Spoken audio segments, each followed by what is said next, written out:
ಯುದ್ಧಕ್ಕೆ ಬಂದು ನಿಂತಿದೆ.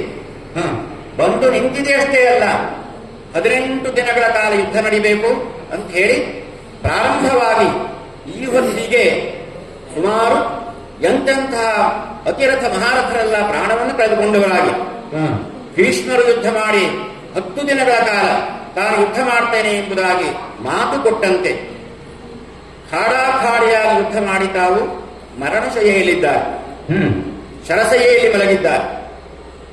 ದ್ರೋಣಾಚಾರ್ಯರು ಕೂಡ 5 ದಿನಗಳ ಕಾಲ ಯುದ್ಧ ಮಾಡ್ತೇನೆ ಎಂಬುದಾಗಿ ತಿಂದ ಅನ್ನದ ಆ ಒಂದು ಪಾಪವೋ ಅದರ ಪ್ರಾಯಶ್ಚಿತ್ತ ರೂಪವಾಗಿಯೂ ಯುದ್ಧ ಮಾಡಿದ್ದಾರೆ, ಇಹಲೋಕವನ್ನು ತ್ಯಾಗ ಮಾಡಿದ್ದಾರೆ.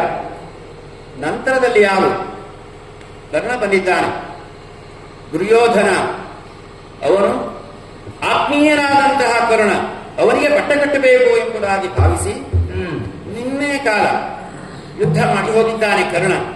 ಆದರೆ ಕರ್ಣನ ಸಮಯ ಅಷ್ಟೇ. ಈ ಹೊತ್ತು ನಾವು ಯುದ್ಧದಲ್ಲಿ ಅವನ ವಿಶೇಷವಾದಂತಹ ಪರಾಕ್ರಮವನ್ನು ನೋಡಲಿಕ್ಕಿದೆ. 17ನೇ ದಿವಸ ಪ್ರಾರಂಭ.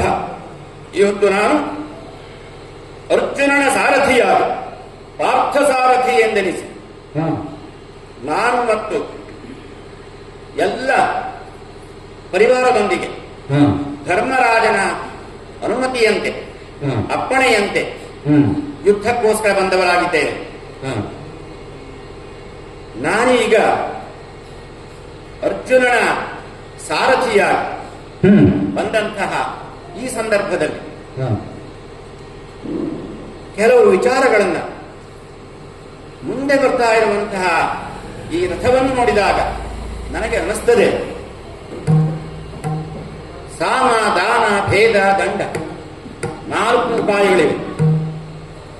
ಸಾಮೋಪಾಯದಿಂದ ಕೆಲಸವಾಗಲಿಲ್ಲ ಅಂತಾದ್ರೆ ದಾನೋಪಾಯದಿಂದ ಗೆಲ್ಲಬೇಕು, ದಾನೋಪಾಯದಿಂದ ಆಗಲಿಲ್ಲ ಅಂತಾದ್ರೆ ಭೇದೋಪಾಯದಿಂದ, ಆಮೇಲೆ ದಂಡ. ಯಾರ ಮನಸ್ಸಿನಲ್ಲಿ ಏನಿದೆ ಎಂಬುದು ಗೊತ್ತಾಗೋದಿಲ್ಲ. ಆದರೆ ದೂರದಲ್ಲಿ ಬರ್ತಾ ಇರುವಂತಹ ಧ್ವಜ ನೋಡಿದಾಗ ಗೊತ್ತಾಗ್ತದೆ, ಕಾಕಧ್ವಜ ಬರ್ತಾ ಇದೆ ಅಂದ್ರೆ ಕರ್ಣ ಬರ್ತಾ ಇದ್ದಾನೆ. ಯಾರು ಕೂತಿದ್ದಾರೆ ಅಂತ ನೋಡಿದರೆ ಶಲ್ಯ ರಥವನ್ನು ಮುನ್ನಡೆಸ್ತಾ ಇದ್ದಾನೆ. ಬರ್ತಾ ಇರೋದು ಎತ್ತ. ನಾವು ಹೇಗೆ ಅರ್ಜುನನ ಸಾರಥಿಯಾಗಿ ರಥವನ್ನು ಯುದ್ಧರಂಗಕ್ಕೋಸ್ಕರ ಇಲ್ಲಿ ಇಳಿಸ್ತಾ ಇದ್ದೇನೋ ಹಾಗೆ ಹತ್ತ ಕಡೆಯಿಂದ ಬಂದಿರುವಂತಹ ಅವನನ್ನು ನಾನು ಸ್ವಲ್ಪ ಮಾತನಾಡಿಸಬೇಕು. ಯಾಕೆ ಮಾತನಾಡಲಿಕ್ಕೂ ಕಾರಣ ಉಂಟು. ರಥ ಎಂಬುದೇನಿದೆಯೋ ಆ ರಥದಲ್ಲಿ ಕುಳಿತಿರುವಂತಹ ಶಲ್ಯ, ಅವನನ್ನು ನಾನು ಮಾತನಾಡಿಸಿ ಅವನ ಮನೋರಥವೇನು ಎಂಬುದನ್ನು ತಿಳ್ಕೋಬೇಕಾಗಿದೆ. ರಥ ಎಂಬುದು ವಾಕ್ಯವಾದಂತಹ ಒಂದು ಸಾಧನವಾಯಿತು. ಅದರಲ್ಲಿ ಕುಳಿತಿರುವಂತಹವನು ಶಲ್ಯ ಎಂಬುದು ಕೂಡ ಗಮನಕ್ಕೆ ಬಂತು. ಆದರೆ ಶಲ್ಯನ ಮನೋರಥವೇನು, ಯಾವ ಮನೋರಥಕ್ಕಾಗಿ ಯಾವ ಕಾಮನೆಯಿಂದಾಗಿ ಅವನು ಅಲ್ಲಿ ಸೇರಿದ್ದಾನೆ? ಪಾಂಡವರ ಕಡೆ ಬರಬೇಕಾದಂತಹ ಒಬ್ಬ ವ್ಯಕ್ತಿ, ಅತ್ಯಂತ ಹತ್ತಿರದ ಸಂಬಂಧಿ, ಪಾಂಡವರಿಗೆ ಮಾವನಾಗಬೇಕು. ಇಂತಹ ವ್ಯಕ್ತಿ ಮದ್ರದೇಶದ ಭೂಪತಿಯಾಗಿ ಅವನು ಸಾರಥಿಯಾಗಿ ಕುಳಿತಿದ್ದಾನಲ್ವೇ. ರಾಜನಾದಂತಹ ಒಬ್ಬ ವ್ಯಕ್ತಿ ಸಾರಥಿಯಾಗಿ ಚಮ್ಮಟಿಕೆಯನ್ನು ಹಿಡಿದು ಮುಂದೆ ಬರ್ತಾ ಇದ್ದಾನೆ ಅಂದ್ರೆ ಅವನ ಮನಸ್ಸಿನ ಅಲ್ಲಿ ಏನಿದೆ, ಅವನ ಮನೋರಥವೇನು ಎಂಬುದಾಗಿ ನಾನು ನೋಡಬೇಕಾಗಿದೆ. ಆದ್ದರಿಂದ ಅರ್ಜುನನನ್ನ ಸ್ವಲ್ಪ ಇವನನ್ನು ಮಾತನಾಡಿಸ್ತೇನೆ ಎಂಬುದಾಗಿ ತಿಳಿಸಿದ್ದೇನೆ. ಶಲ್ಯ ಭೂಪಾಲನನ್ನು ಮಾತನಾಡಿಸಬೇಕು. ಬರ್ತಾ ಇದೆಯಲ್ಲ ರಥ, ಶಲ್ಯ ಭೂಪಾಲರೇ ಏನಿದು? ಏನಯ್ಯ ಶಲ್ಯ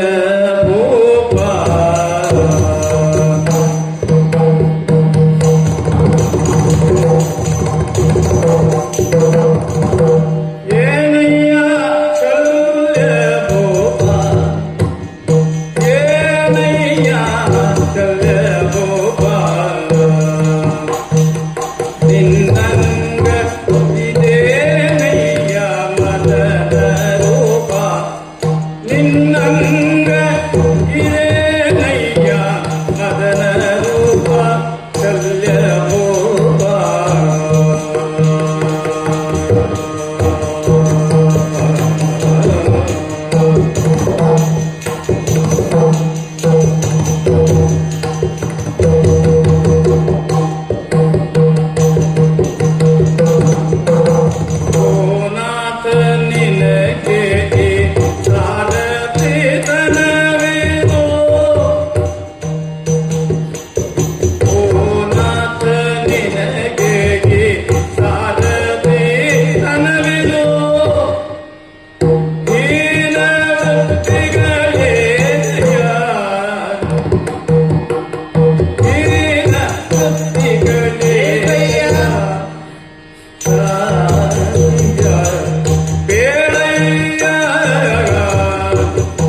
ಶಲ್ಯಭೂಪಾದರೆ ಕೃಷ್ಣ ಸುಂದರವಾಗಿ ಕಾಣ್ತಾ ಇದ್ದೀರಿ.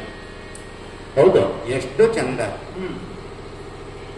ಮದ್ರ ದೇಶದ ಜನರೇ ಚಂದ. ಸರಿ.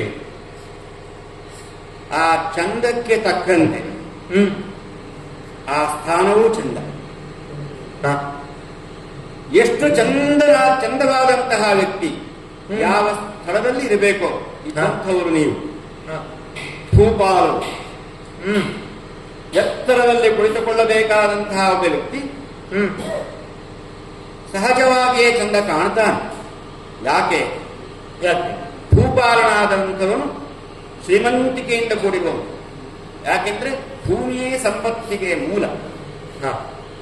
ಭೂಪಾಲನಾದವನು ಸಂಪತ್ತುಳ್ಳವನಾದ್ದರಿಂದ ಸರ್ವೇ ಗುಣ ಕಾಂಚನಮಾಶ್ರಯಂತಿ, ಎಲ್ಲ ಗುಣಗಳು ಕೂಡ ಸದ್ಗುಣಗಳು ಕೂಡ ಲಕ್ಷ್ಮೀವಂತರಾದಂತಹ ವ್ಯಕ್ತಿಗಳನ್ನು ಆಶ್ರಯಿಸಿರ್ತವೆ ಎನ್ನುವ ಕಾರಣಕ್ಕೆ ರಾಜನಾದವನು ಚಂದ. ಆದರೆ ಕೇವಲ ಈ ಸದ್ಗುಣಗಳಿಂದ ಚಂದ ಮಾತ್ರವಲ್ಲೇ ಅಷ್ಟೇ ಅಲ್ಲ, ನೋಡಲಿಕ್ಕೂ ಚಂದ. ರಾಜರಾಗಿ ದೈಹಿಕವಾದಂತಹ ಸೌಂದರ್ಯವನ್ನು ಪಡೆದುಕೊಂಡವರಾಗಿ ಯಾವ ವೃತ್ತಿಯನ್ನು ಮಾಡಬೇಕೋ ಅದನ್ನು ಮಾಡ್ತಾ ಇದ್ದಂತೆ ಕಾಣ್ತಾ ಇಲ್ಲ. ಯಾರು ಯಾವ ವೃತ್ತಿಯಲ್ಲಿ ತೊಡಗಬೇಕೋ ಆ ವೃತ್ತಿಯನ್ನು ಬಿಟ್ಟು ಬೇರೆ ಇನ್ಯಾವುದರಲ್ಲಿಯೋ ಪ್ರವೃತ್ತಿ ಉಂಟಾಯಿತು ಅಂತ ಆದರೆ ಅವರ ಮನಸ್ಸಿನಲ್ಲಿ ಏನಿದೆ? ಇದಕ್ಕೋಸ್ಕರ ನಾವು ಸ್ವಲ್ಪ ಯೋಚನೆ ಮಾಡಬೇಕಾಯ್ತು. ಸರಿ. ಹೀಗಾಗಿ ಶಲ್ಯಭೂಪಾದರೆ ಪಾರ್ಥಸಾರಥಿ ಆಂತರ್ಯ ಏನು? ಇದೊಂದು ಕ್ಷತ್ರಿಯರ ಧರ್ಮ ಏನು? ಲೋಕರಂಜನಮೇವಾತ್ರ ರಾಜ್ಞಾಂ ಧರ್ಮ ಸನಾತನ. ಸನಾತನ ಧರ್ಮ ಯಾವುದು? ಕ್ಷತ್ರಿಯರಿಗೆ ಪ್ರಜೆಗಳನ್ನು ಪ್ರೀತಿಯಿಂದ ನೋಡಿಕೊಳ್ಳಬೇಕಾಗಿರುವಂತಹ, ಅವರು ಸುಖಿಗಳಾಗಿ ತಾವು ಎಲ್ಲ ಸುಖಗಳಿಂದ ಕೂಡಿರುವಂತೆ ಅವರನ್ನು ನೋಡಿಕೊಳ್ಳುವುದೇ, ಪ್ರಜೆಗಳನ್ನು ನೋಡಿಕೊಳ್ಳುವುದೇ ಕ್ಷತ್ರಿಯರ ಧರ್ಮ. ಅಂತಹ ಒಬ್ಬ ವ್ಯಕ್ತಿ, ರಾಜನಾದಂತಹ ವ್ಯಕ್ತಿ ಈ ಯುದ್ಧರಂಗದಲ್ಲಿ ಯುದ್ಧರಂಗಕ್ಕೆ ಬಂದಾಗ ಧರ್ಮ ಯಾವುದು? ಯುದ್ಧಮೇವ ಕ್ಷತ್ರಿಯಸ್ಯ ಧರ್ಮ. ಯುದ್ಧವೇ ಕ್ಷತ್ರಿಯರ ಧರ್ಮ. ಯುದ್ಧ ಮಾಡುವುದನ್ನು ಬಿಟ್ಟು ಅಂದ್ರೆ ರಥದ ಹಿಂಭಾಗದಲ್ಲಿ ಕುಳಿತು ಹಾ ರಥಿಕನಾಗಿ ಯುದ್ಧ ಮಾಡಬೇಕಾದಂತಹ ವ್ಯಕ್ತಿ ತನಗೆ ಅಂತಹ ಒಂದು ರಥಿಕತನ ಸಿಗದೇ ಇದ್ರು ಅಡ್ಡಿ ಇಲ್ಲ, ಚಿಂತೆ ಇಲ್ಲ. ನನಗೆ ಸಾರಥಿತನವಾದರೂ ಸಿಕ್ಕಿದೆಯಲ್ಲ, ಇಷ್ಟೇ ಸಾಕು ಎನ್ನುವಂತಹ ಒಂದು ಮನೋಭೂಮಿಕೆಯಲ್ಲಿ ತಾವು ಬಂದಂತೆ ಕಾಣ್ತಾ ಇದ್ದ. ಇದೊಂದು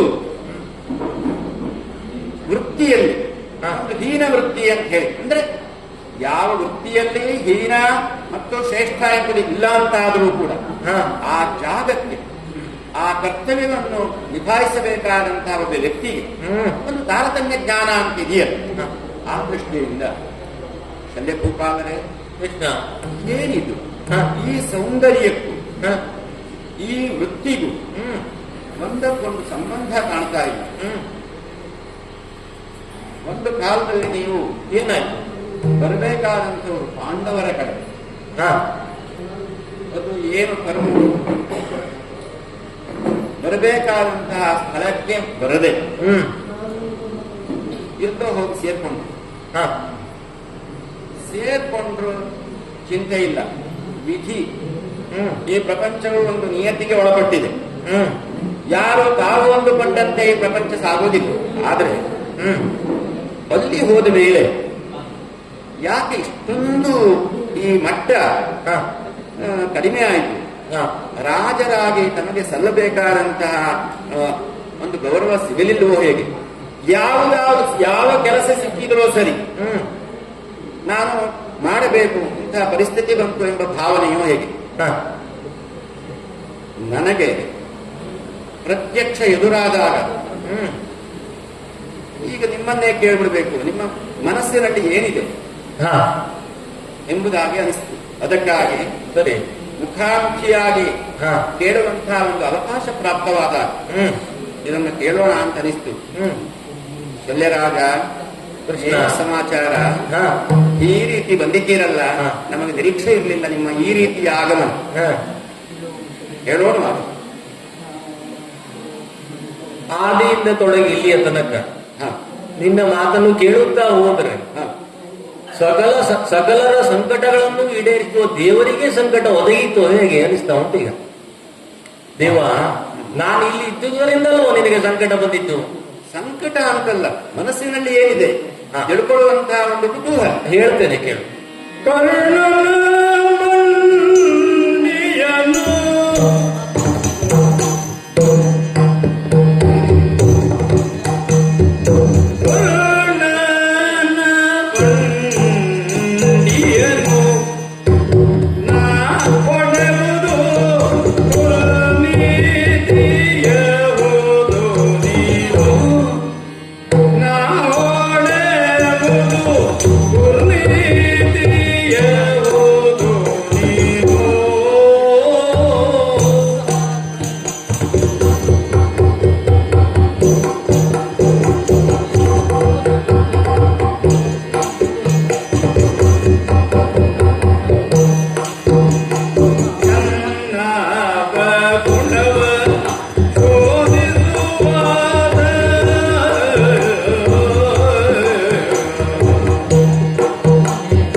ಈ ಕುರುಕ್ಷೇತ್ರ ಯುದ್ಧ 16 ದಿವಸಗಳನ್ನು ಉತ್ತರಿಸಿತು ಇಲ್ಲಿಯ ತನಕ. ಹೌದು. ಇವತ್ತಿನ ದಿನ 17ನೇ ದಿವಸ ಅಲ್ವಾ? ಅಲ್ಲ, ನೀವು ಹೇಳಿದ್ರಲ್ಲಿ ಒಂದು ನನಗೆ ಸಂತೃಪ್ತಿ ಉಂಟು. ಚಂದ ಉಂಟು ಹೇಳಿದ್ರಲ್ಲ. ನಾನು ಎಲ್ಲಿ ಯಾವ ತಾಣದಲ್ಲೇ ಕೂತಿರ್ಲಿ ಚಂದ ಅಂತ ಹೇಳಿದ್ರಲ್ಲ. ಕಂಡದ್ದನ್ನ ಪರಿಸ್ಥಿತಿಯನ್ನು ಹೇಳಬೇಕಲ್ಲ ಅಲ್ವಾ? ಇನ್ನೊಂದು, ನಮಗಾಗಿ ಇದು ಒದಗಿ ಬಂದಂತಹ ಕರ್ಮ ನಮಗೆ ಅಪೇಕ್ಷಿತವೂ ಅಲ್ಲ. ಇದರಿಂದ ಸಿದ್ಧವಾದ ಗತಿ ಅದು ಕೂಡ ನಮ್ಮ ಅಪೇಕ್ಷಿತ ಅಲ್ಲ. ಅನಪೇಕ್ಷಿತವಾದಂತಹ ಕೆಲಸ ಮಾಡುವ ಸಂದರ್ಭ ಬಂದಿದೆ. ಮನಸ್ಥಿತಿ ಬದಲಾದ್ರೆ ಪರಿಸ್ಥಿತಿಯೂ ಬದಲಾಗ್ತದೆ. ಕೆಲವೊಮ್ಮೆ ಪರಿಸ್ಥಿತಿ ಬದಲಾದ್ರೆ ಮನಸ್ಥಿತಿಯೂ ಬದಲಾಗ್ತದೆ ಅಲ್ವಾ? ಕೃಷ್ಣ ಬಹಳ ಸೊಗಸಾಗಿ ಮಾತಾಡುತ್ತಾ ಬಂದೆ. ಅಲ್ಲ, ನಿನಗೆ ರೂಢಿ ಉಂಟು. ಬೆಣ್ಣೆಯ ಮುದ್ದೆಯಲ್ಲಿ ಕೂದಲೆಳೆಯನ್ನು ತೆಗೆದ ಹಾಗೆ ಅದನ್ನು ಬಹಳ ಸೊಗಸಾಗಿ ಬೆಣ್ಣೆಯ ಒಂದಿನೀತು ನೋವಾಗದಾಗ ಎಳೆಯುವ ಕೂಡ ಉಂಟಲ್ಲ. ಅಲ್ಲ, ಈಗ ನೀನು ಕೇಳಿದ್ದರಿಂದ ನಾನು ಉತ್ತರಿಸಲೇಬೇಕಾದ ನೀವು ಅದು ಯಾಕೆ? ಅರ್ಜುನನೋ ಭೀಮನೋ ಧರ್ಮಜನೋ ಅವರೆಲ್ಲ ಮುಖಮಾಡಿಯಾಗಿ ಆಡುವ ಮಾತಲ್ವ ನೀನಿದು? ಹೌದು ಕೃಷ್ಣ, ಕರ್ಣನ ಸಾರಥಿಯಾಗಿ ನೀವು ಮುನ್ನಡೆಸ್ತಾ ಇದ್ದೀರಿ. ಇದು ಹೀನ ವೃತ್ತಿ ಅಲ್ವೇ ಅಂತ ಕೇಳಿದ್ರಿ. ಮಾತ್ರಾಧಿಪನಾದ ನಾನು ಯೋಗ್ಯ ರೀತಿಯಲ್ಲಿ ಪ್ರಜೆಗಳ ಪಾಲನೆಯನ್ನೇ ಮಾಡ್ತಾ ಇದ್ದಂಥವನು ನಾನು. ಕೃಷ್ಣ, ರಾಜಸೂಯಾಧ್ವರ ಅಂತ ಒಂದು ಯಾಗ ಇತ್ತಲ್ಲ, ಪ್ರಥಮಾರ್ಘ್ಯವನ್ನು ಕೊಡುವುದು ಯಾರಿಗೆ ಅಂತ ಚರ್ಚೆ ಬಂತಂತೆ. ಅವರೆಲ್ಲ ಸಮ್ಮುಖದಲ್ಲಿ ನಾವು ಕುಳಿತಿದ್ದವರೇ ಆ ಕಾಲದಲ್ಲಿ. ಧರ್ಮಜನು ವಿಚಾರ ಮಾಡಿ ಮಾಡಿ ಹಿರಿಯವರಾದ ಭೀಷ್ಮರನ್ನ ಕೇಳಿದ್ರಂತೆ, ಯಾರಿಗೆ ಕೊಡುವುದು? ಕ್ಷತ್ರಿಯರಲ್ಲಿ ಗರಿಷ್ಠ ಸ್ಥಾನದಲ್ಲಿ ಇದ್ದವರು ಯಾರು? ಬ್ರಾಹ್ಮಣರು. ಪ್ರಥಮ ಅರ್ಘ್ಯವನ್ನು ಸ್ವೀಕರಿಸುವ ಆ ಒಂದು ಯೋಗ್ಯತೆ ಇದ್ದವರು ಯಾರು ಅಂತ ಕೇಳಿದ್ರೆ ಕೃಷ್ಣ ಅಂತ ಉತ್ತರಿಸಿದರು. ಹೌದಾ? ಕ್ಷತ್ರಿಯರಲ್ಲಿ ಎಂಬ ವಿಚಾರವನ್ನು ಅಗ್ರಪೂಜೆಯಲ್ಲಿ ಈ ಒಂದು ಕಾರ್ಯಕ್ರಮ ಮಹೋತ್ಸವದಲ್ಲಿ ಮೇಲ್ಮಟ್ಟದ ಗೌರವ ಸಲ್ಲಬೇಕಾಗಿರುವಂತಹದ್ದು ಈ ಪ್ರಪಂಚದಲ್ಲಿ ಸದ್ಯಕ್ಕೆ ಯಾರಿಗೆ? ಕೃಷ್ಣನಿಗೆ. ಹೀಗಾಗಿ ಕೃಷ್ಣನಿಗೆ ಎಂಬ ಈ ಭಾವನೆಯನ್ನು ವ್ಯಕ್ತಪಡಿಸುವಂಥದ್ದು ಕೇವಲ ಧರ್ಮರಾಜನ ಅಭಿಪ್ರಾಯವಲ್ಲ, ಸಕಲ ಋಷಿಮುನಿಗಳ ಅಭಿಪ್ರಾಯವೂ ಕೂಡ ಹೌದು. ಅಲ್ಲಿದ್ದಂತಹ ಶಿಶುಪಾಲಾದಿಗಳೆಲ್ಲ ಏನೇನೋ ಅಲ್ಪಮತಿಯಲ್ಲಿ ಮಾತಾಡಿದ್ರು ಕೂಡ ನಾನು ಎದ್ದು ನಿಂತು ಹೇಳಿದ್ದನು, ಉತ್ತರಿಸಲಿಲ್ಲ. ಇವನೇನೋ ಮಾತಾಡ್ತಾನೆ, ನಿನಗೆ ಕೊಡುವಂತಹ ಆ ಒಂದು ಅರ್ಘ್ಯಗೆ ನಮ್ದು ಆಕ್ಷೇಪವೂ ಇಲ್ಲ. ಸರಿ, ರಾಜಸೂಯಾಧ್ವರವನ್ನು ಕೈಗೊಂಡಂತಹ ರಾಜ ಸರ್ವಜಿತ್ ಸಾಮ್ರಾಟ ಎನಿಸಿಕೊಳ್ತಾನೆ. ಆ ಸರ್ವಜಿತ್ ಸಾಮ್ರಾಟನು ಪೂಜಿಸಬೇಕಾದಂತಹ ಸ್ಥಳದಲ್ಲಿ ಆ ಒಂದು ಯೋಗ್ಯತೆಯನ್ನು ಹೊಂದಿದಂತವನು ನೀನು. ಸಕಲರು ಆ ಸಂದರ್ಭದಲ್ಲಿ ಅವನಿಗೂ ಪೂಜನೀಯ ಆಗಿರಬೇಕು ಅರ್ಘ್ಯ ಕೊಡುವುದಿದ್ರೆ ಅಲ್ವಾ? ಅಂತಹ ಮೇಲ್ಮಟ್ಟ ಸ್ಥಾನದಲ್ಲಿದ್ದವನು ಕೃಷ್ಣ. ನೀನು ಈ ಸಾರಥಿ ನನಗೆ ಇಳಿದು ಬಂದು ಹೇಳಬೇಕು, ವಿದ್ಯೆ ಅಂತ ಹೇಳಬೇಕು, ಏನು ಹೇಳಲಿ ಕೃಷ್ಣ? ನಮ್ಮಂತಹ ಬಡವರ ಗುಣವನ್ನ ಶೋಧಿಸಿ ಇದು ಯಾಕೆ ಬರಾಕೆ ನಿನಗೆ? ಸರಿ ಗೋಪಾಲ, ಕೃಷ್ಣ ನೀನೇ ಸಾರಥಿತನವನ್ನು ಮಾಡುತ್ತಿರುವಂತಹ ವ್ಯಕ್ತಿಯ ನನ್ನ ಬಗ್ಗೆ ಇಂತಹ ಪ್ರಶ್ನೆಗಳನ್ನು ಮಾಡ್ತಾ ಇದ್ದೀಯ ಎಂಬುದು ತಾನೇ. ನರನಶ್ವವನ್ನು ನಡೆಸುವ ಸಾರಥಿ ಸ್ಥಳದಲ್ಲಿ ನಾನು ಕುಂತಿದ್ದು, ನಾನು ಕುಳಿತದ್ದು ಮರೆತು ಹೋಯ್ತಾ ಹೇಗೆ ಕೃಷ್ಣನಿಗೆ? ಅಲ್ಲ, ಮರೆತು ಹೋಯ್ತಾ ಹೇಗೆ? ಒಂದು ಇನ್ನೊಂದು ಕೆಲವೊಂದು ಇನ್ನೊಂದುಂಟು. ಒಪ್ಪುವುದಾದರೆ ವಿಪಕ್ಷಗಳಲ್ಲಿ ಇದ್ದಂತಹ ನೀತಿಯನ್ನು ನಾವು ಒಪ್ತೇವೆ, ಸರಿ ಉಂಟು ಒಳಗೆ. ಇನ್ನು ಮತ್ತೊಂದುಂಟು, ದೊಡ್ಡವರು ಮಾಡಿದ್ಮೇಲೆ ಅದು ಆದರ್ಶ ಆಗ್ತದೆ. ನಿಮ್ಮ ಆದರ್ಶವನ್ನೇ ನಾವು ಪಾಲನೆ ಮಾಡಿದ್ದು, ಅಲ್ಲಿ ಬೇರೆ ಏನಿಲ್ಲ. ಭೂಪಾಲರೇ, ಕೃಷ್ಣ, ಇಲ್ಲಿ ಸೂಕ್ಷ್ಮ ವಿಚಾರ ಇದೆ. ಅದೇ ಧರ್ಮದ ವಿಚಾರ.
ನಡೆಸುವ ಚಮ್ಮಟಿಕೆಯ ಪಿಡಿರಶ್ವ ನಡೆಸುವ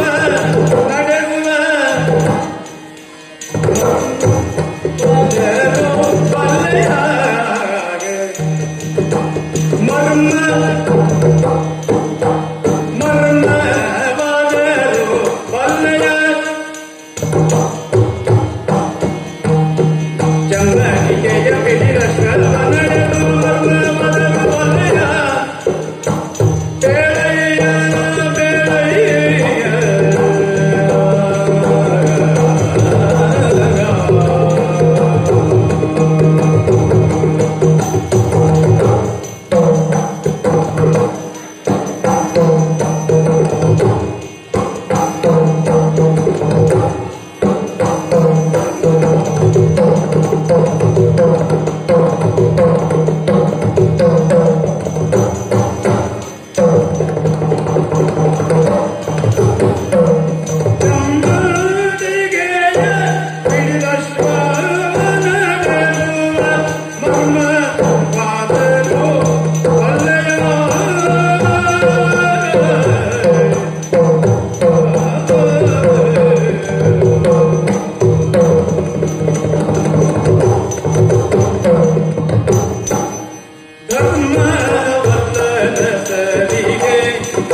ಶಲ್ಯಭೂಪಾಲ, ಕೃಷ್ಣ,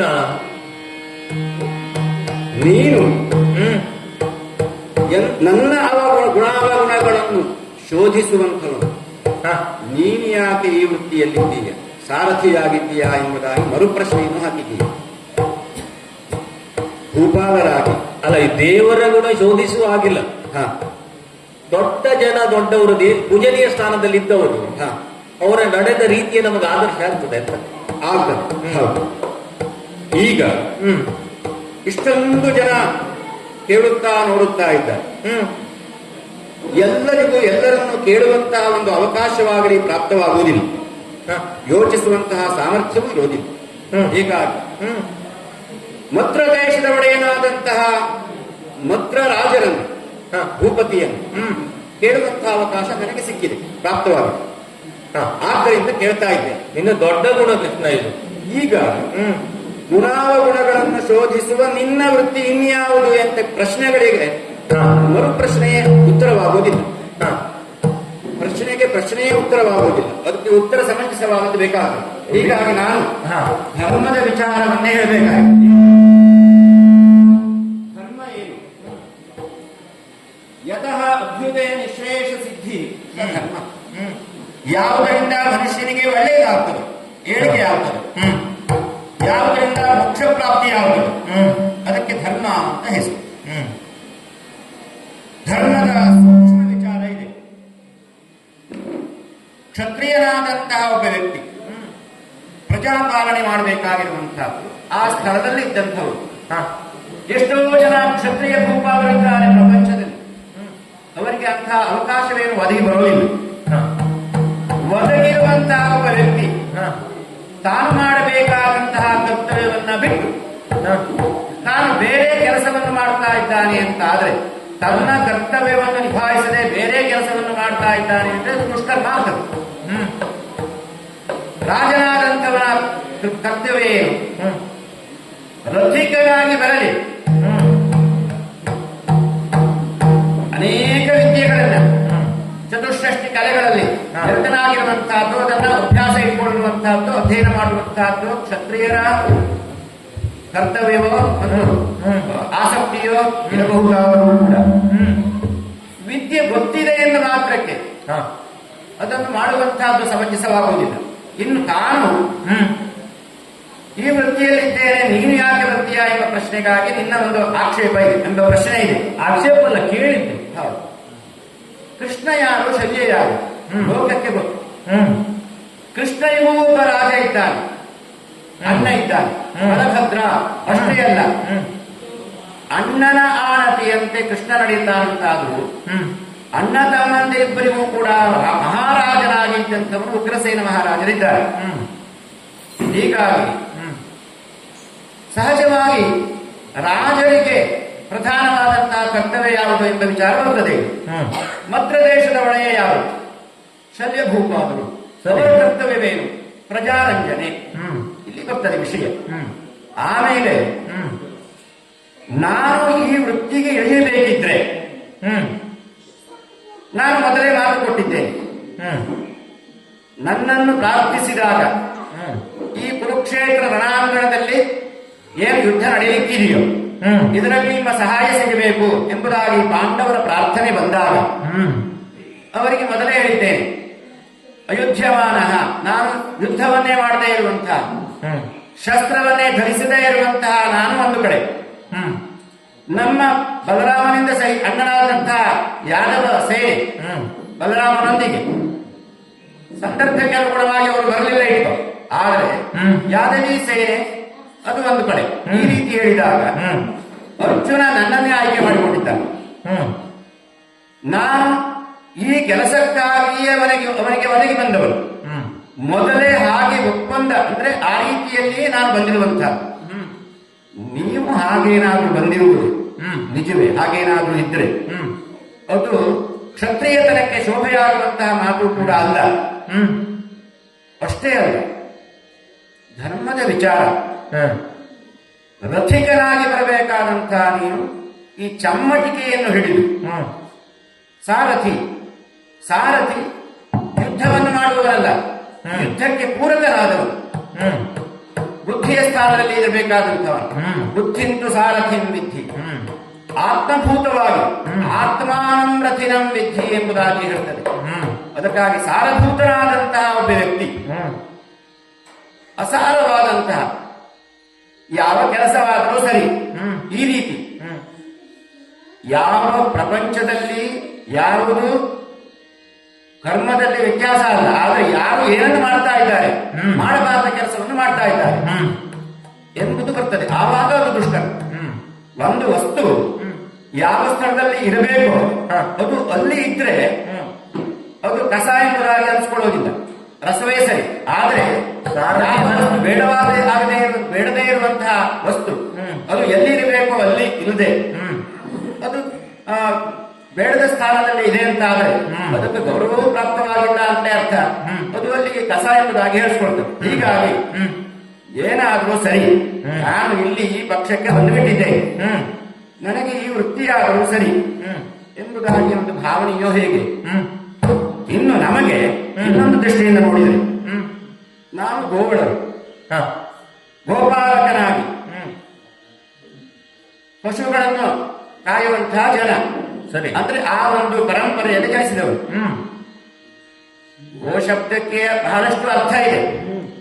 ಅದನ್ನ ಯೋಗಿಗಳು ಬೇರೆ ಬೇರೆ ರೀತಿಯಲ್ಲಿ ನನ್ನನ್ನು ತಿಳ್ಕೊಂಡಿದ್ದಾರೆ. ಗೋವಳನಾದಂತಹ ನಾನು ಮಾತಿಗೆ ಅನುಗುಣವಾಗಿ ನಾನು ಈ ಅಶ್ವವಿದ್ಯೆಯನ್ನು ಕೂಡ ಇದನ್ನೂ ಕೂಡ ಒಂದಿಷ್ಟು ಕಲಿತವನಾದ್ದರಿಂದ ಒಪ್ಪಿ ಅವರು ನನ್ನನ್ನು ನಡೆಸಿಕೊಳ್ತಾ ಇದ್ದಾರೆ. ಇದು ಮೊದಲನೇ ಒಂದು ನಿಗದಿಯಾದಂತಹ ಒಂದು ಈ ಪ್ರಾಪ್ತವಾದಂತಹ ಕೆಲಸ ಇದು. ಹೀಗಾಗಿ ನಾನು ಏನು ವೃತ್ತಿಯನ್ನು ನಿರ್ವಹಿಸ್ತಾ ಇದ್ದೇನೆ, ನೀನು ಈ ಸಾರಥಿತನಕ್ಕಾಗಿ ಏನು ಬಂದಿದ್ದೀಯೋ ಆ ದೃಷ್ಟಿಯಿಂದ ನಾನು ಇದು ಹೀನ ವೃತ್ತಿ, ರಾಜರಿಗೆ ಶೋಭಿಸದೇ ಇರುವಂತಹ ವೃತ್ತಿ. ಎಲ್ಲರೂ ಕೂಡ ನಿನ್ನ ಎಷ್ಟೊಂದು ಸೇನಾ ಜನ ಇದ್ದಾರೆ, ಸೈನಿಕರಿದ್ದಾರೆ, ಅವರು ಕೂಡ ನಮ್ಮ ರಾಜನಿಗೆ ಇಂಥ ಒಂದು ಕೆಲಸ ಪ್ರಾಪ್ತವಾಯಿತಲ್ಲ ಎಂಬುದಾಗಿ ಸಹಜವಾಗಿ ಬರುವವರಿದ್ದಾರೆ.